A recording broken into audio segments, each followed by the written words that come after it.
혹시 라이브 공연장에서 이런 경험 없으세요? 어떤 자리에선 가심을 쿵쿵 울리는 베이스가 터져 나오는데 딱 몇 걸음만 옆으로 갔을 뿐인데 소리가 온데간데 없이 사라지는 경험이요.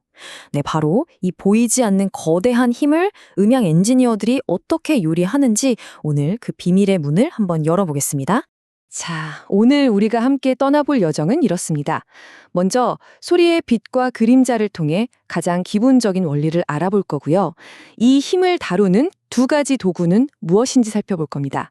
그리고 나서 이 도구들로 거대한 서브우퍼 어레이의 모양을 빚어내는 법, 또 무대 위를 조용하게 만드는 마법 같은 카디오이드 기술을 알아본 뒤에 마지막으로는 이 모든 것이 실제 현장에서 어떻게 쓰였는지 아주 생생한 이야기로 마무리하겠습니다.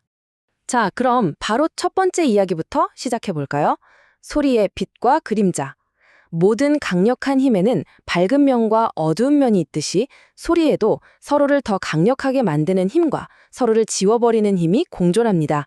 이 모든 현상의 한가운데에 있는 개념, 바로 위상에 대해 알아보겠습니다. 바로 이 질문. 이게 오늘 우리가 파헤칠 미스터리의 핵심입니다. 아니, 대체 왜 같은 공간인데도 저음의 경험이 이렇게나 극과 극으로 갈리는 걸까요? 그 비밀의 열쇠는 바로 위상상쇄라는 현상에 있습니다.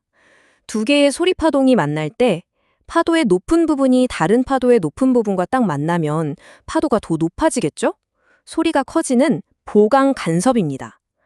반대로 한쪽 파도의 높은 부분이 다른 쪽의 낮은 부분, 즉 골짜기와 만나면 어떻게 될까요? 서로를 지워버려서 물결이 잔잔해지겠죠? 이게 바로 소리가 작아지거나 사라지는 상쇄 간섭입니다. 잔잔한 연못에 돌멩이 두 개를 동시에 딱 던졌을 때를 상상해 보시면 정말 쉽습니다. 그런데 말이죠. 여기서부터가 진짜 재밌어집니다. 이 상쇄라는 걸 그냥 골치 아픈 문제네 라고 생각하면 하수죠. 진짜 고수들은요, 이걸 오히려 역으로 이용합니다. 소리를 원하는 곳으로만 정확하게 보내고 소리가 가면 안 되는 곳에서는 감쪽같이 없애버리는 가장 강력한 무기로 사용하는 겁니다. 소리의 그림자를 다루는 기술이죠.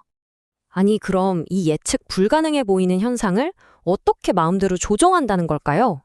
여기서 엔지니어의 비밀 도구 두 가지가 등장합니다. 바로 극성과 딜레이입니다. 자, 지금 보시는 이 그림이 모든 걸 말해줍니다. 두 서브우퍼에서 나온 소리가 어떻게 달라지는지 보여주는데요.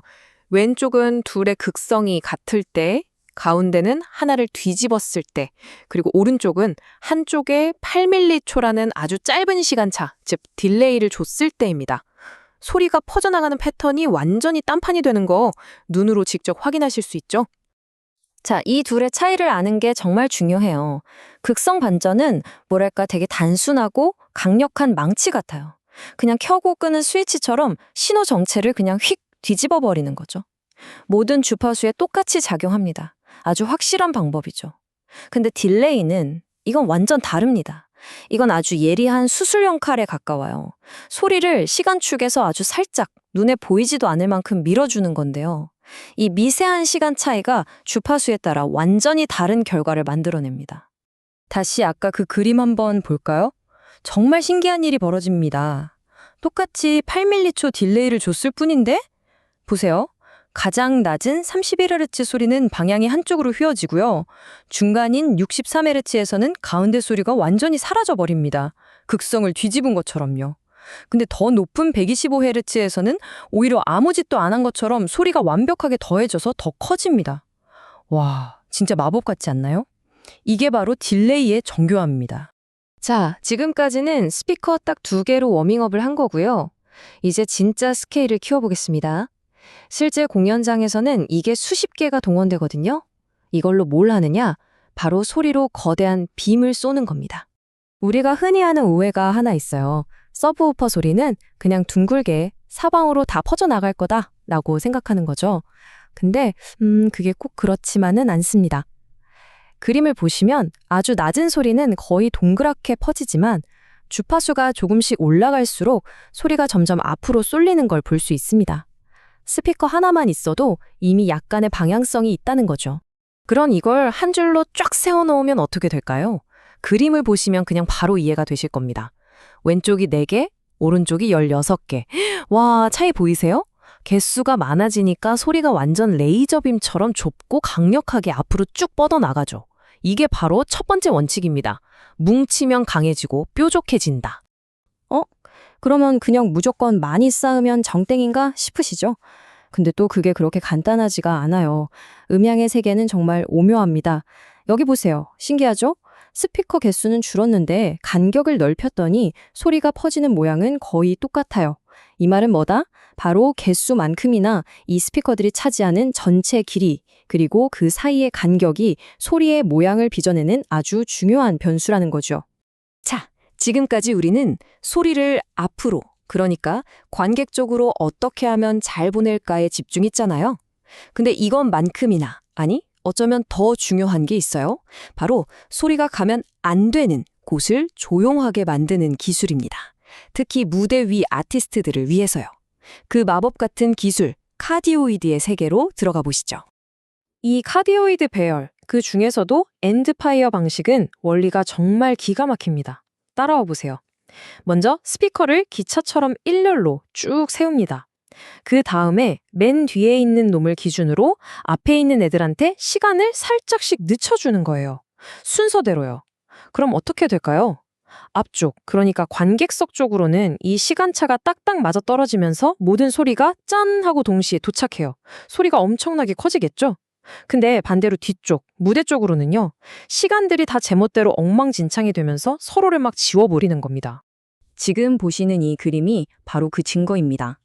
앞쪽을 보시면 위상들이 아주 예쁘게 한 줄로 정렬돼 있죠? 이러니 소리가 커질 수밖에요. 근데 뒤쪽은요? 완전 난리도 아니죠. 파동들이 서로 엉켜서 엉망진창입니다. 바로 저 혼돈이 무대 위를 고요하게 만드는 의도된 혼돈인 겁니다. 와, 진짜 머리 좋지 않나요? 자, 지금까지 이론적인 얘기를 쭉 했는데요. 그래서 이게 실제 현장에서 어떻게 쓰이는데? 궁금하시죠? 이론은 이론일 뿐이니까요. 이제부터는 진짜 전쟁터 같은 공연 현장에서 벌어진 이 이론이 어떻게 한 전설적인 아티스트를 구해내는지에 대한 실화를 들려드리겠습니다. 이야기의 주인공은 전설적인 밴드 그레이트풀 데드의 베이시스트 필 래쉬입니다. 이분이 무대 위에서 거의 공포에 떨었다고 해요. 왜? 무대 뒤로 새어들어오는 저음이 너무너무 커서 자기 베이스 소리는 안 들리고 바지가랑이가 펄럭일 정도였으니까요. 이건 뭐 연주가 불가능한 수준이었던 거죠. 자, 엔지니어한테 미션이 떨어졌습니다. 관객들이 듣는 빵빵한 베이스는 절대 건드리지 마라. 하지만 무대 위를 더럽히는 이 저음 괴물만 감쪽같이 없애라. 와, 이거 진짜 어려운 문제거든요. 이때 엔지니어가 정말 기가 막힌 아이디어를 냅니다. 우리가 지금까지 배운 원리를 총동원해서요. 먼저 무대 위에서 어떤 주파수의 저음이 문제인지 정확하게 측정해요. 그리고 무대 옆에다가 스피커를 따로 하나 더 세웁니다. 그 다음이 진짜 하이라이트인데요. 이 스피커로 방금 측정한 그 소음이랑 똑같은 소리를 내보내는 거예요. 단, 딱 하나만 다르게. 바로 극성을 완전히 뒤집어서요. 그럼 어떻게 될까요? 그렇죠. 원본 소음과 복사본 소음이 만나서 서로를 완벽하게 지워버리는 겁니다. 여러분이 쓰시는 노이즈 캔슬링 이어폰 있죠? 그걸 공연장 전체 스케일로 만들어버린 거예요. 바로 이 전설적인 경험이 밑거름이 돼서 발전한 기술이 지금 여러분이 대형 페스티벌 같은 데 가면 흔히 볼 수 있는 바로 이런 서브우퍼 배열입니다. 관객석으로는 심장을 때리는 강력한 저음을 보내고 무대 위는 연주에 집중할 수 있게 깨끗하게 비워두는 거죠. 진짜 현장의 필요가 기술을 낳은 완벽한 사례라고 할 수 있겠습니다. 자, 그럼 오늘 이야기의 핵심만 딱딱 짚어볼까요? 첫째, 소리를 없애는 상쇄는 문제가 아니라 소리를 조종하는 최고의 무기가 될 수 있다는 거. 둘째, 딜레이와 극성이라는 두 가지 도구만 있으면 이 무기를 자유자재로 다룰 수 있다는 거.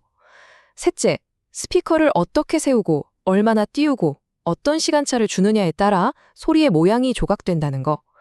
그리고 마지막으로 이 모든 건 책상의 이론이 아니라 실제 무대 위 아티스트를 돕고 최고의 공연을 만들어내는 살아있는 기술이라는 점 꼭 기억해 주세요. 보이지도 않는 소리의 물결을 정확하게 계산해서 원하는 모양으로 빚어내는 이 작업. 여러분은 이게 철저한 계산이 필요한 과학이라고 생각하세요? 아니면 소리의 그림자를 다루는 창의적인 예술이라고 생각하세요? 아마 정답은 그 둘 사이 어딘가에 있겠죠.